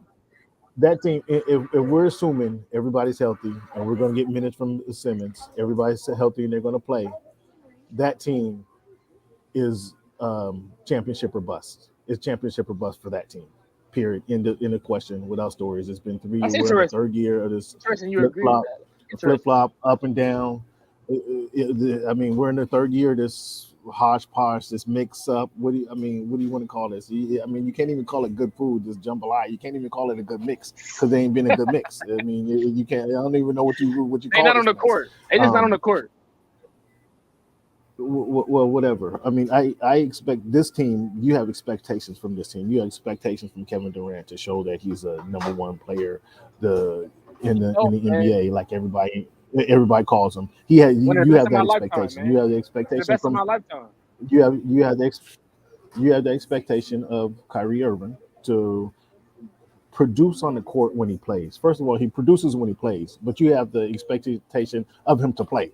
And then when he doesn't play, you're disappointed because he'll give you some of the craziest reasons why he doesn't get on the court. So you're disappointed by that. But when he plays, he produces. So you have Kyrie, KD, you have that expectation. And then as you mentioned, Ben Simmons fills a lot. He plugs a lot of holes. He plugs a lot of gaps. A lot of holes. For them. Oh my God. For the Brooklyn Nets. So you want to see him. You want to see him run the floor. You want to see him play the defense. You want to see him get easy buckets for KD, for Kyrie. You want to see him then in turn get him some easy buckets going to the hoop. So you want to see all of this, and that gives them expectations, and that makes it championship or bust. All of them have been in the league. All of them have been in the playoffs. All of them have performed except Ben Simmons, and we'll see if he's able now to perform when you got two top 10 or 12 elite players in the game. You got those players. Can he perform in that scenario? So I think this team is championship or bust. Period. Regardless if Pavy's coaching them, if they got Steve Nash coaching them, if they got Marcus Soko, I think their talent is such that they should be championship or bust in the NBA. And as I mentioned, we talked about the Sixers a minute ago, and I was telling you they're top 3 or 4. I didn't include Boston. I didn't include Brooklyn in that mix. And there you go. You got Boston, Milwaukee, Brooklyn, and the Sixers falling in there somewhere. And Brooklyn is championship or bust. What you think, Pat? So my actual opinion is fuck the Nets. But for the sake of the show, My opinion is this. you asked the question. Fuck the Nets. I wish I could mute everything Brooklyn Nets until NBA training camp starts, and I see them actually walk in the actual facility and do shit with a Nets jersey on. Fuck the Nets. I'm very tired of everything Brooklyn Nets. I want to mute Kevin Durant. I want to mute Kyrie Irving. I want to mute Steve Nash. I want to mute Sean Marks. I don't even know the owner name. I want to mute him. I want to mute. I do not care, bro. I want to mute Dumbo House. I want to mute Brooklyn as a borough. I want to mute everything that has to do with Brooklyn and Nets. I want to mute Barclays Center. I want to mute Jay-Z for being a part of bringing the team there. I want to mute everything that has to do with the Brooklyn Nets. But for the sake of the conversation, what I think about the Brooklyn Nets, I think if you played 2K, if this was 2K, and you cut the injuries off, oh shit, we got something here. You play 2K and you cut the injuries off, oh, we got something here. But number one, Kyrie Irving. Like, let's actually look at it. COVID aside, whatever. COVID is one thing. Love Kyrie. I fuck with Kyrie. Kyrie, one of my favorite players ever touch a basketball. But let's be realistic. Over the past couple of years, since he's been in Brooklyn, this is what Kyrie Irving has played. 20 games, 54, 29. So we just think that he's just going to come out here and play 75 games this season. Now, if he does, that's just incredible. Wow. Kyrie Irving has played 75 games one time. That was 14-15 season. And then he broke his kneecap in the finals. So I don't know why we think Kyrie Irving's gonna come out here and just get the bill. I hope he do. Pray to God he do. But I don't know why would he come out here and get the bill of health. But Kevin Durant, since he been in Brooklyn, one season did not play Achilles. After that, 35-55. Kevin Durant ain't played 70. Kevin Durant ain't played. Look at before. Look, that ain't fair. Look at before Brooklyn. Before 78. Brooklyn. After that, he came to Brooklyn. Okay, look. He came to Brooklyn hurt. Listen, last year in Golden State, 78. Year before, 68, 62, 72, 27. Then you got 81, 81. It's KD. Out of the past, since Young Thug was broken. No, wait. 24? Since Young Thug dropped Danny Glover. This guy. That's 2014. Kevin Durant has played 70 games twice. Kevin Durant is 33. He will be 34 years old in September. So we just think Kevin Durant, 34 years old, come out here and play 75 games. Now, if he do, I hope he do. God bless him. I pray to God he do. Pray to God he do. I would love to see. I can't stand Pappy, bro. I love watching KD play, but we think he just gonna do that. He just gonna do that. Ben Simmons. I fuck with Ben Simmons. I rock with Ben Simmons. I ain't seen Ben Simmons play in 2 years. I ain't seen Ben Simmons play basketball in a whole calendar year. You know how different life was a year ago? The last time Ben Simmons touched the basketball? Joe Harris, love Joe Harris. But again, TJ Warren on the team. I love TJ Warren. Last time I saw TJ Warren play was the bubble. If we can get bubble TJ Warren on this roster, we have done some shit. If you take the injuries off of the Brooklyn Nets, they have done some shit. But then you actually have to add reality into it and everything else. Also, but I like the Royce O'Neal pickup. I think it adds a little bit more defensively. I mean, Royce O'Neal ain't no great defender. They needed that. I think he has a little bit more. I still have memories of him being a fucking turnstile and floating everything to Rudy too. But I think he's a better defender than what they had on the roster. Hopefully Nick Claxton can get better. If TJ Warren can come in, I mean, I'm assuming TJ Warren on a 1 year minimum deal. He's trying to get his career back straight. If his foot is actually good, I think that's a good pickup. Again, yes, in theory, the Brooklyn Nets have the goods to compete with anybody. You talk about Kevin Durant, Kyrie, and Ben Simmons. Even Ben Simmons, the last time Ben Simmons played, he was runner-up for Defensive Player of the Year. This is the fact. He also gives them something different. He's probably the best transition player in the NBA. He's still a great playmaker. I know people think he can't shoot. He ain't fucking got to shoot in Brooklyn. And even if he can't shoot, it's going to be so much space on the court. It's always going to be him and one man and get to the rim. I trust Ben Simmons to be able to do that. I just don't trust 99 million of the other variables that have to happen for the Brooklyn Nets to be a good basketball team. I just don't. Number one, what is this locker room going to be like? KD don't want to be there. Where is KD's even mind? Ain't even nobody on this team. Who on this team is going to talk KD out of this? Not necessarily. I mean, it depends on what if they keep Nash. If they end up keeping, apparently he's happy with Nash. The vibes coordinator. Who the vibes coordinator? Wait, hold on. I remember before they roll the balls on the court. Kyrie Irving said, "We don't need a coach. We don't need a coach. Come on, you knew can better. just You roll the knew balls that was out ridiculous. there." Kyrie don't know what the hell he's talking about. Said. He said, "We don't even need a coach. You, ain't even nobody in that whole you knew that was organization. ridiculous. Ain't nobody in that whole organization who gonna galvanize the troops, in my personal opinion." Let's say they start off the season. That you got a point there. You got to galvanize the troops. You got a point there. You got a point there. And that is one galvanize the troops. That you can't argue because you're not going to follow Kyrie. KD already said he don't want that responsibility. You're not going to follow Ben Simmons. What are you talking about? When did KD say that? You have a point there, but the talent is so overwhelming on that team. If I understand the points that you make, they haven't been on the court consecutively together in a lot of years, or a lot of games actually. But the talent is too much to ignore. I mean, their talent tells you just if they're on the court, if they're playing, their talent is going to win most games, Pavi. It's going to be when they get to the playoffs. If they're able to play and have that continuity going into April, May, June, they have to play all season to get that. But if they don't play all season, if they give us what they've given us here in the recent past, the recent 3-year history, this team is going to collapse and struggle to make the play-in tournament as they did this past season. Yes, number one. Even when they were the number one seed, that shit was separated by like 3 games. It wasn't like they were just up by 10 games on everybody. And fire though, don't take off. It's still fire. They lost 2 games and fell to 6.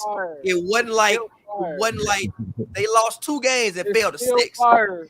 It's still fire. Just want to say that. Don't do that. But anyway, collapsed to hell after KD went down. But anyway, moving on to the other team in New York. New York basketball is on the rocks. But to the other team in New York, the New York Knicks. He just said the New York basketball is on the rocks. My boy Randall coming back. Randall got the redemption season for Randall. Boy, they holding on for dear life. They've added Jalen Brunson. Shout out Donovan Mitchell for creating generations. Shout out Donovan Mitchell for the fact that Jalen Brunson's future generations will never know struggle. And brokering this contract with the New York Knicks. They added Jalen Brunson. They still have D-Rose. They still have Evan Fournier. They still have Emmanuel Quickly, Obi Toppin. They still have RJ. Why did I say Cam Reddish is back on the Knicks? They still have Cam Reddish. They have RJ Barrett. Mitchell Robinson is still there. Randall is still there. Isaiah Harkison, which actually I like that pickup, is still there. Yeah. So I guess I'll go first about the Knicks. I think the Knicks really the Knicks are a confusing team. I think it depends on RJ Barrett's the step he takes. I would challenge RJ Barrett to be an all-star this season. I think RJ Barrett averaged 20 points last year. I think if they put the ball in his hands and he continues to grow, he's a guy that may be able to average 24 points this season, and 24 points in New York with a couple highlights push you in the All-Star game because it's New York and you're in the Garden doing it in a He said put him in the All-Star game. Put him in the All-Star game. No, not literally. I think he should make it his goal to be a All-Star. Julius Randle, I think Julius Randle will have less responsibility on him this season. Pray to God, I don't want to see him at the elbow, isoing and jab stepping for fucking 8 seconds on the damn shot clock all season. Hopefully having Jalen Brunson there, another guy, because again, also last year D-Rose got hurt, so they did really lose like their offensive initiators. At least you have Jalen Brunson. You still have D-Rose, who hopefully can be there, come back, and at least play, 50 games. And you add that with Jalen Brunson, and you have guys who can, hopefully help get people the ball in their spots. And I mean, hopefully they're a playoff team. I mean, look, with the Knicks, all you want to be is relevant. All you want for New York basketball is for them to just be in the conversation and be in the playoffs and be a team that we have to discuss. They have been putrid for the better part of 20 years. All you want to do is have a solid basketball team, and I think New York Knicks fans will be okay with that. I think the Knicks should aim to be what the Bulls were last year. You come out hot, you win some games, you put some faith in people. People really think you can go the distance. You come back down to earth, finish 6th, lose in the first round, but you know what you did? You got the women back in the Garden. You got the streets back talking, the bongs was banging.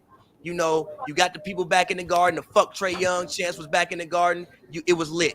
That's all the Knicks need to do is get New York back lit. And all I need to do that to win 45 games, go 45 and 37, and beat a 6 seed. That's what I want the Knicks to do. Do they need Donovan Mitchell to do that? To be 60? But Donovan Mitchell, no. Donovan Mitchell would still probably have you as a 6 seed. It would just be more fun. He'd do like 3 cool ass dunks, and it'd be a very fun watch.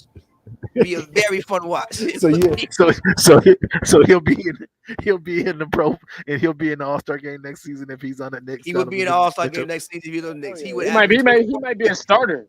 He would average 24 points. He'd dunk on 2 people. It'd be really fucking cool. Really cool. He dunked on 2 people. The garden would be lit. They would tell us Donovan Mitchell is rivaling Devin Booker for best shooting guard in the NBA. He'd be an all-star starter and never get swept in the first round. But you know what? For New York basketball, that's better than what they've had in almost a decade. That'll be great. So is Donovan Mitchell worth that though? Is he worth that? If you telling me they're going to get to the first round lose without him, and he just gets them there more excitingly, is he worth the coin? Yeah, I mean, who you want? No, you can't take RJ Barrett, and I'm sure you don't. That's want what it sounds like. Brunson. That's what it sounds like is going to happen. He's going to end up there, and I'm just asking you. I don't know. I personally don't think him, Jalen Brunson in the backcourt is a needle mover, and I'm just saying. The way you broke it down, you have them already.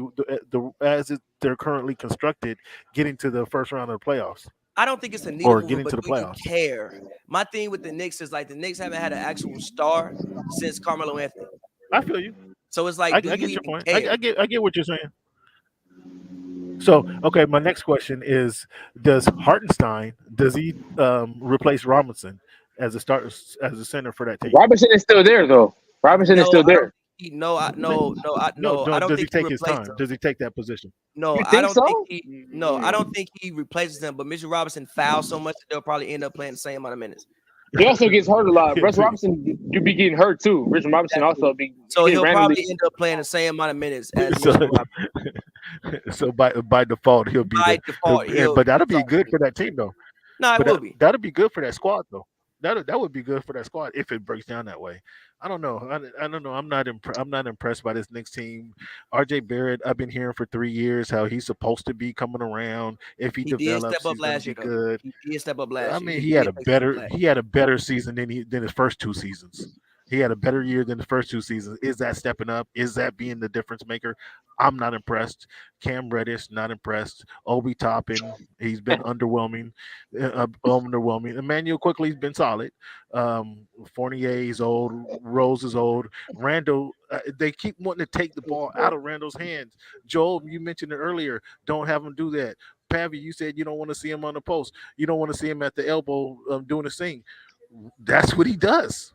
Like Randall's been, nobody has been able to take him out of the number 1 spot on the Knicks, in my opinion. Mitchell Robinson, he's a center. Jalen Brunson, now he's going to have the ball in the hand, but Jalen Brunson's not going to score 30 points a game. No, he's not. He really needs to get 17 and 12 is what he needs to do. 17 and 12. I don't know. Whoa, wait, Paul. You want Jalen Brunson to average 17 points and 12 assists? Or Randall? What do you expect from him? What do you expect from him for $104 million a season? 17 and 6, 16 and 6. You're happy with that? You'll be happy with it. So he's going to give you back. He's going to give you backup minutes. And he's going to be your starting point guard, and you're accepting backup number from him. 17 and 6. What backup is getting 17 and 6? What did he average last year, Pavi? Look at what did he average last year? I guarantee you. But he started last year, though. He actually did start last year. It was 6. It was 16 and 4. You're accepting. It was 16 and 4. You're accepting 16 and 5 from him next year. So you want to have 2 more assists. You're accepting 16 and 7 from Jalen Brunson next season. You're good with that? I mean, that's like, come on, man. I think he'll average 18 points. I think he'll average 18 and 5.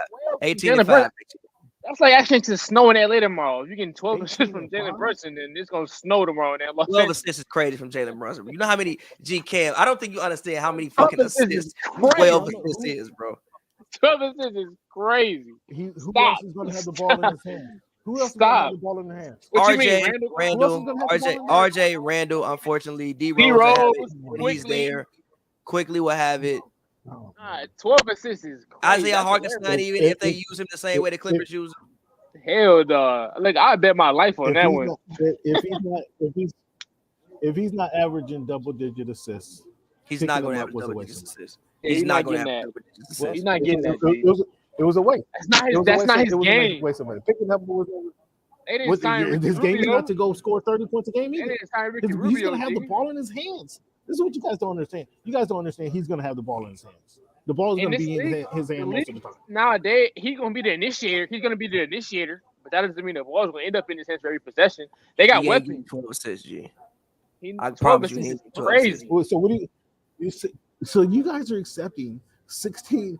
He as a backup, he averaged 16 like 18 and 4. Or excuse me, 16. I'm not accepting him getting $100 million. I don't know what to put. I'm not accepting him getting $100 million, but I understand he played his way into that contract. Do I think he's? But again, also you have to think about the team. For the Knicks have not. Listen, the Knicks haven't. Who is the last good Knicks point guard? Cam. There hasn't been one. Raymond Felton. Exactly. That's the point. The best they had is old Jason Kidd. I mean, I can't. Jason Kidd. Jason last Kidd. one. I was thinking. Okay, I was thinking. He just said Raymond Felton. This is what the bar is. He said Raymond Felton. I said old Jason Kidd. Before that, you probably got to go back to Stephon Marbury and Jamal Crawford. That was in 2004. Right, Stephon Marbury. They haven't had. You just want like but real quick. Jeremy Lin. Okay, Jeremy Lin for like 1 month, whatever. Yeah, he had him on fire. But he averaged 16 and 5 as a backup. No, he wasn't a backup. You don't think with the ball in his hand? He was starting. Did he start all season? Didn't he come in? He started like 61 games. He started 61 games. Huh? He started 61 games. He started 61 games? Mm-hmm. Actually, as a starter, what he averaged, let me look at it. That's his career. As a starter last year, Jalen, if I can even. As a starter last year, he averaged 17 and 4. Off the bench, he averaged 12 and 4. He's not a distributor. That's not his game. He's not a distributor. 50% and 38%. He's a ball handler, and you want the ball. He's a ball handler. That's my point. He's a ball handler, and he's going to have the ball in the hand because none of these guys. Hopefully, to Pavy's point, he's taking the ball out of Randall's hand and maybe getting Randall's hand, making Randall's work a little easier. That's what I anticipate. That's what I would anticipate. RJ Barrett is RJ. I know RJ Barrett's not a spot-up shooter, but is he going to make it easier for RJ Barrett to get open looks to drive into the lane or open jumpers? Is he going to be able to do that? That's what I would expect you want from a point guard. And he is, in fact, a traditional point guard. I mean, he's going to be able to get the ball in people's hands more often. He's going to be he's a floor general, and he's going to be able to get the guys easier shots. That's what I would expect. That's why I'm saying he's going to have a high assist number. I don't see how you guys come to me and say 12 though. He's not averaging more than 7. He's not averaging more than 7 assists. I promise you that. I personally would be double disappointed if he does less than double his assist average. You're gonna be disappointed from last season.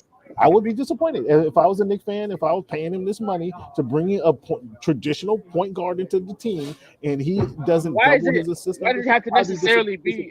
Why do you think that was their goal? Traditional. Nobody looks. Who looks for a traditional point guard in today's NBA? No, that's not the. Nobody's looking for that. So nowadays. did you watch the finals? Really Joe, did you watch the NBA finals? Joe, did you watch the NBA finals? Yeah, every second. Did you watch it? Okay, so did you notice that in games 6, 5, and 4 for the Boston Celtics, they weren't able to get easy buckets for their team? White wasn't able to effectively get easy buckets for Tatum or Jaylen Brown. Did you notice that? I don't think you noticed that. Pavi will tell you this has been. I've been preaching this for the last 4 years. As long as Pavi been hearing my voice, you need a point guard to get your quality guys easy shots when crunch time comes. Without that, your team is going to be in trouble. That's fair, but that's more of a so when you're talking about nobody's looking for a point guard. They have to be better. You just told me. I saw Kevin Durant in his first finals average 30. The point guard makes it better. The point guard makes you better. This is what my point. This is what I'm telling you. This is what you're not getting. It shouldn't be a necessity, though. It shouldn't be a necessity. It shouldn't be a necessity. It shouldn't. Well, okay. I saw. All right. I don't know. I couldn't give you a more better recent example like of what the point guard means to your squad. I can't give you. I can't do that. Not be able to shut him down. You just had to get better production out of Brown and Tatum. The moment was too big for him. That's all it really was, honestly. Nah, they were the moment was too big for him. The moment was too big. Maybe they were fatigued. Maybe no telling what it was. Look. Cam's point is this: like, yes, you do have guys who you do have forwards who can handle the ball. You have power forwards, even centers who can handle the ball. But a point guard's job is to make the game easier for other people. So in theory, in 2022, yes. Steph still makes the game easier for everybody else. Now, granted, he's not a traditional as in the point of I'm gonna walk up, pass it, and walk away. But like he still makes the game easier. Dame makes the game easier. Dame still gives you 8 assists. Like he still makes the game easier. Chris Paul easier. James Harden easier. All of the elite point guards still make the game easier for other people and get people their shots where they want to get shots. It's not like these guys are like Allen Iverson just coming out. Is that what Prime D Rose was doing? Prime D Rose was doing that. You're making the game easier for everybody. They score the ball. These guards score the ball. These guys are but at the same time, yes. Hold on, wait. Hold on, wait. Joe. The thing about those D Rose teams where they were defensive teams, his job was to literally score the basketball because the only other person who could score was Luol Deng, and that was only 18 points at best. So D Rose's job. Scoring basketball. Boozer wasn't scoring. Boozer wasn't getting you 18 and 8. It was like 16. Boozer was getting you 18 and 6. It was like I think the first year he averaged 19 and 10, and then after that it was like 17, things like that. Point being is those Bulls teams did not have the offensive firepower that you see with some of the other teams. So yes, Cam, I do agree with you. I think most guards.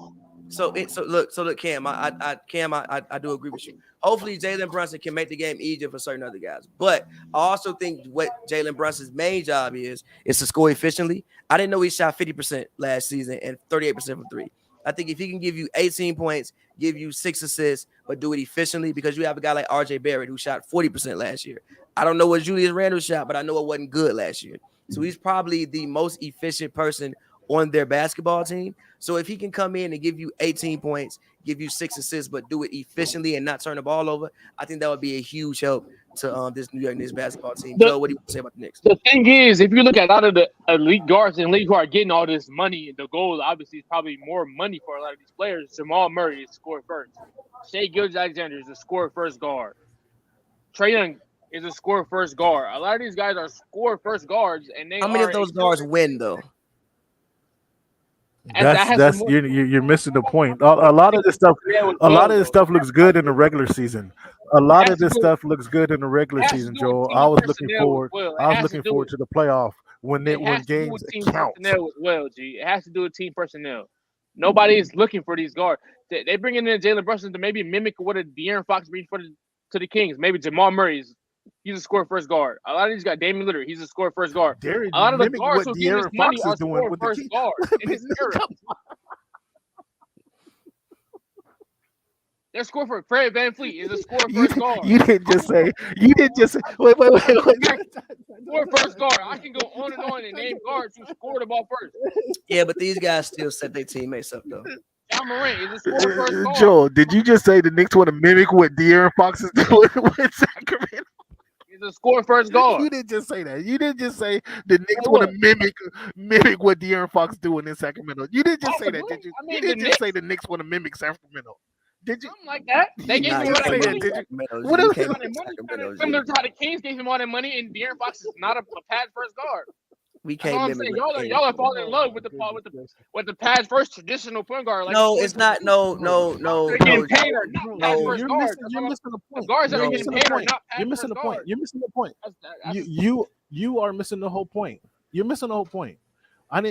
That stuff works in October, in January, in February. You're missing my point. I'm talking about. I gave the example I gave you, Joel, was in the NBA Finals. When shit clamps down, how are you going to get easy buckets? That's the example I gave you. I'm not talking about the regular season. And my season. counter for that is the wings got to be better. The wings got to be better. I'm sorry? Your All NBA, first team All NBA Tatum has to be better. How you make your wings get better? Your wings get. That's why I'm bringing a traditional point guard to the team. So my wings get better because my point guard helps him get better. They got to the finals without the one though. They got to the finals without one. You're missing the point, Joel. Joel, I just laid it. Joel, I can't put it on a platter no better than for you. If you're refusing to eat off this platter I just laid out for you, I can't do it any better. Y'all are in love with this. Wait. You'll see. Not the ones getting paychecks, G. Wait. It's just my thing. So why in the I think the word. Hold on, wait. I think when we use the word traditional point guard, we think too much about people like John Stockton, right? A traditional point guard, first of all, it's not many people who average 10 assists in NBA history because you know how much you have to have the fucking ball to average 10 assists. But what you do want your point guard to be able to do is run and conduct the offense. That's what a traditional point guard is to me. A guy who can run and conduct the offense. Fred VanVleet can still run and conduct the offense. John Morant can run and conduct the offense. Yes, he's not his first priority. But listen, no, it is. His first priority is running and conducting an offense. Even if it's for each Steph. His first priority is conducting an offense. Yes, he be getting buckets. The offense. Listen. The offense. The offense is designed for him to score, but it's not like he's out there going rogue every play. These guys still work within the system. So you want Brunson to come in and just conduct the offense. Even if the offense is you going out there and you might have to get 20, you might have to get 25. That might be the offense, but you still want to run and conduct the offense and be able to get guys better attempts than they'll be able to get on their own. That's what a point guard job is. But we can argue about this all day. Last team I want to get to is the Toronto Raptors. Toronto Raptors season preview. Did Scotty Barnes win Rookie of the Year? Was it Scotty Barnes win Rookie of the Year? Yes. They have the Rookie of the Year. They have the Rookie of the Year, Scotty Barnes, coming into his second year. They made the playoffs last year. Did they even add? Who did they add? I'm gonna look. They added Otto Porter, which makes complete sense. That's like normal. That's a Raptors player. They really added Otto Porter. They still have Burks. They have DJ Wilson now. They have Hernan Gomez. Trent Jr. is still there. Fred VanVleet, Precious, Michael Flynn, OG Anunoby. The Scotty Barnes, obviously, they have Ski, Pascal Siakam. What do you think about this team? And what do you see from them this season? And what's the future like for the Raptors? Joe, go first. I think the Raptors is like the Atlantic division. I think they're the sleeper team of the Atlantic division. I think a lot of us project Philadelphia to go out there and punch teams in the mouth. We project Boston after the moves they made in Philadelphia to kind of go out there and run the Atlantic division. But I think they're a sleeper team with Nick Nurse running that team. Obviously, one of the better coaches in basketball. I'm pretty sure we're all over on that top 3, top 5 coach in the NBA, no further than that. And you got a guy like Scotty Barnes where you don't know how good he could be next year. I think I put him in that Anthony Edwards category, in that LaMelo Ball category. You don't know how good he could be next year. He can come out there and damn near be similar to maybe a 2014, 2015 Kawhi Leonard, maybe with more volume. I just think the sky's the limit with a guy like Scotty Barnes. You ride on him, and you have the guards to get him the ball to where he wants it, and you have the system that they have. You got Fred VanVleet and the guys that they have. I think the Raptors, they can be that sleeper team in the Atlantic division. They might, if they come out there and they finish second in the Atlantic division or maybe even first, I'm not going to be 100% surprised by it. I love the Otto Porter pickup. They bring back Gary Trent Jr., who's one of the better shooters in the league. He's literally like one of those, I call it like one of the most highly touted players in the league. Every GM would kill for Gary Trent Jr. Like I killed him. Everybody would want Gary Trent Jr. on there for every team. They have the personnel to be a fire team. It just depends on just how good is Scotty Barnes next year. Is he a sort of like a is he an 84 overall player, or does he jump to like a 90 overall tier 1? Is he an all-star next year? Like it depends on. I think a lot of it relies on Scotty Barnes, but I think he's capable of making that jump. This team is fire on paper, and I think when you have Nick Nurse as your coach and you have the guys that they have surrounding him, I think and Pascal Siakam, he snuck in the third team All NBA. You get another great year from him. Maybe he goes second team All NBA this year. Maybe he gets another third team All NBA. Yeah, Siakam was third team All NBA last year. He snuck in there. He stole it. They have the talent. They have the guys. You got Fred, Gary Trent. They bring back a Thad Young, a vet presence. They got Isaac Bonga. Chris Boucher is one of the better centers in the NBA, production-wise. They got Precious from he was started with Miami. But they have a very talented roster. They have great coaching. They have one of the best fan bases in the league. The Raptors, everybody knows the Raptors fire fan base. They're going to sell every night. They're going to scream at you. I think the Raptors, they're gonna be that sleeper team in the league and the sleeper team in the Atlantic Division. They have the goods. Let's see how good Scotty Barnes can be. Everything is pointing in a direction to where he can be that guy. I've seen plenty of offseason clips, not just him clamping up Harden, but him just clamping up guys across the league in these open runs where he just stays in front of people. It's very hard, based on what I've seen in last season and in these offseason runs. It's very hard to get by Scotty Barnes. You cannot get by him. He sits down on you. He'll clap in your face. He'll be intense. He'll bring intensity. He can score on you, and you're not going to get by him. He brings that intensity to the regular season next year, and he really puts his mark on the league. I think the Raptors can be one of the better teams in the league. It's going to surprise people.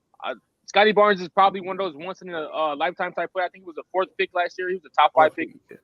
Fourth pick, yeah.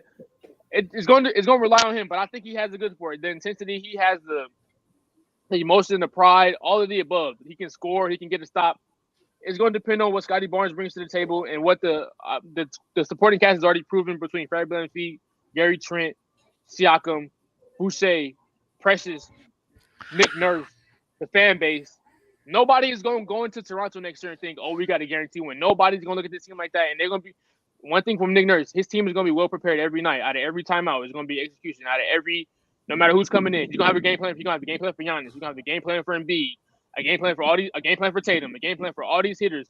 I think Toronto can once again be very good next year, like how they have been over the past couple of years. I love what they have on one of the better run programs in the past like 10 years in the league. I think they've really, probably not 10, maybe 5 years, last 5-6 years. They've been obviously won a championship in 2019 when they had Kawhi Leonard. I think Barnes can kind of replicate what Kawhi Leonard brought to that team in 2019. So I think the Raptors, nobody should sleep on this team. Everybody stay awake. They got a lot of pieces. They have the youth. They have the coaching. They have the personnel. I think everybody stay awake. A top 5 league pass team for sure.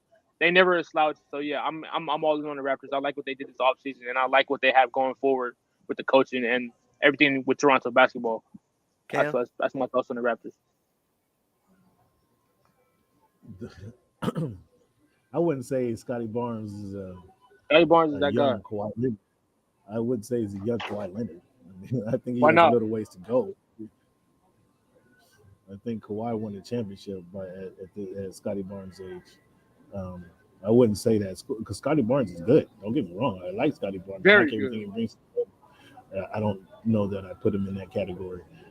Him with Pascal, Fred VanVleet, as you stated, they're going to get the coaching, the organization. I mean, there's going to be somebody who steps up that we weren't expecting, whether that's Otto Porter Jr., whether that's the rookie Ron Harper Jr. Somebody they pull, their organization generates those kind of those underrepresented players, underachieving players, if you understand what I'm saying. So we know they're going to be a solid team. They're going to get the quality coaching.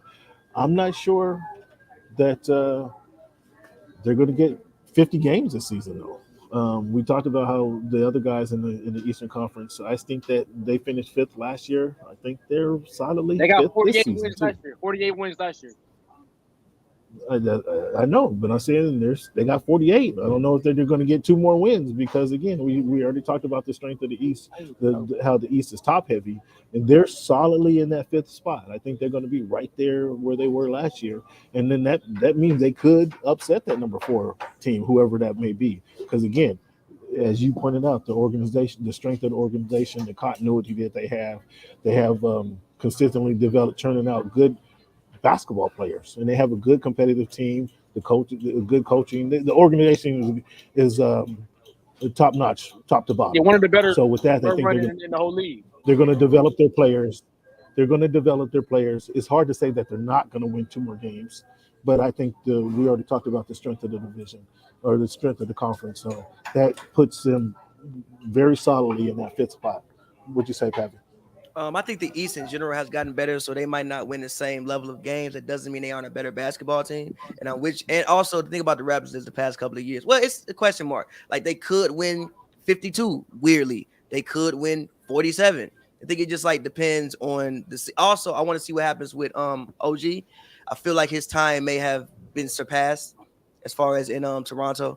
So I feel like what happens with him? Can you flip him and get a piece for him, or can you get something for him? You think we can get something for OG? You think they can get somebody? Yeah, They can get a score. They probably need a score next to. Probably, I would say another score next to Fred VanVleet. Yeah. So they're not I think relying you could on flip him and get That's something. what I would go for. He's a 6'8" wing, good size. I mean, I think every team wants a good 6'8" wing who can defend, make a three. 3-and-D guy. I think you can get something for him. Also for the Raptors, they finally have stability within like their situation now. You remember the bubble year they were playing in, what was it, Florida? Right. Playing in Tampa. Last year, they were in Toronto, but the arena couldn't be full because it was like full and not full and full and not full again. So like they kind of had a weird situation over the past couple of years. Hopefully now with COVID being more, I want to say hopefully it stays more manageable. This is they can kind of get back to some semblance of normalcy for their team, because Joel is right. That probably is one of, not probably, it is one of the best fan bases that we have currently in the NBA, and going up there and playing in that arena is difficult. So yeah, hopefully they get a little bit more stability this year. And yes, to me, Scottie Barnes is from like the Scottie Pippen lineage tree. I don't know if he's ever gonna be the same type of scorer that Kawhi Leonard is. I do think he is really good in the post though. Early on, I think he has a good hook shot. I know a lot of his buckets came from down there. He almost shot 50% last year, actually. He's a monster, bro. Yeah. He almost shot 50% last year, actually. So having him and Pascal as your 3 and 4 for the next couple of years, I think that's great. He's a monster. Precious, Akasha, Kim Burch, and Boucher. That's a good center rotation. Kim Burch is good too. So yeah, I mean the Raptors have a good solid team. I still think that they're maybe a star away. I think that these Raptors are back to being the Raptors of like the mid 2010s, when it's like they were always really, really good. I don't know if they were like championship level, where it's like if they didn't have to go up against like a superstar, they might get there. But the fact they have to go up against superstars, it's like I don't know. But I like this Raptors team. Like I said, I think they're a team that could win 52 games. They could win 46 games. They could really, really shock us. They could be like the same level of what they were last year. But I don't think this doesn't mean that we won't see improvement from the Raptors. But the East is just in general tough. But I think they can be better than I think they can be the third best team in this conference. That's the ceiling. I'm sorry. I think third best is the ceiling. Actually, yes. I think they can be the third best team in the conference, and they can be the. That's their ceiling. That's their ceiling. Ceiling. I think 3 to 6 is their ceiling. If they were a play-in team, I'd be disappointed. I think 3 to 6 is their ceiling. They'll probably fall somewhere in there. I think they can be better than the Bulls. I think they can be better than the Nets. I think they can be better than, let's see, who else is in the East? Did I miss the Bulls conversation? Did I miss the Bulls conversation? No, we're just not on it. I think they can be better than the I think I'm sorry. I wanted to hear that, Joel. I want to hear that. I want to see his objectivity on the Bulls. I think they're better than the Hawks. I think depending on how things play out, maybe the Sixers. So I think there are teams that they can for sure be better than. But I'm excited to see this Raptors team. I'm excited for Scottie Barnes' progression, and we all know Nick Nurse is a wizard when it comes like Nick Nurse will win you some games just off him trying shit. He's not scared to just try shit and end up winning some games. So yeah, but rounding it out, man. Next week, I guess we'll do Central Division next week, or do you want to take it to the West, Joe? Let's take it to let's take it to the West, and then we'll go alternate West, East, all right, cool. West. All right, cool. So next week we'll be back. We'll do some division in the West. Cam, man, thank you for popping on. Thank you for joining us. I'm sure that people know where they can find you at, but tell the people where they can't find you at. Hey, you guys can find me, Voice of the Fans, on YouTube, @_Voice of the Fans on Twitter, @_Voice of the Fans on Twitter. Thank you guys for letting me crash the show. Appreciate you guys. Keep doing the good job. Joel, take off the Lakers jersey, man. Find you another jersey this season. Find you another jersey this season, fella. Nah, man. Thanks, guys. Thanks for letting me join you. My dog. Cool. As always, man. Joe, get your plug in. Tell the people where they can find you at.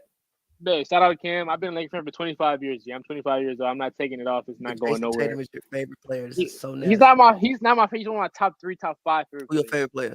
Kevin Durant. My favorite player? Yeah, Durant. And second is probably Anthony Davis. But anyways, yeah, anyway, get me on the gram, y'all. Joel R. Wilson. Get me on Twitter at the Jolts. Another great episode. Preview of the Atlantic Division. Coming back with y'all. We're gonna go to the West next week. Thank y'all for tuning in. Shout out to Cam for coming through. Shout out. Thank you, Patrick. Let's get it. As always, man, follow me on Twitter at Pavy World, PAVY World, all one word, man. As always, man, go check out my music. Anywhere music can be found, you can find it on all streaming services. Shout out y'all for tuning in. This is a longer one today. Shout out y'all for tuning in. And until next time, it's been Hoops and Brews.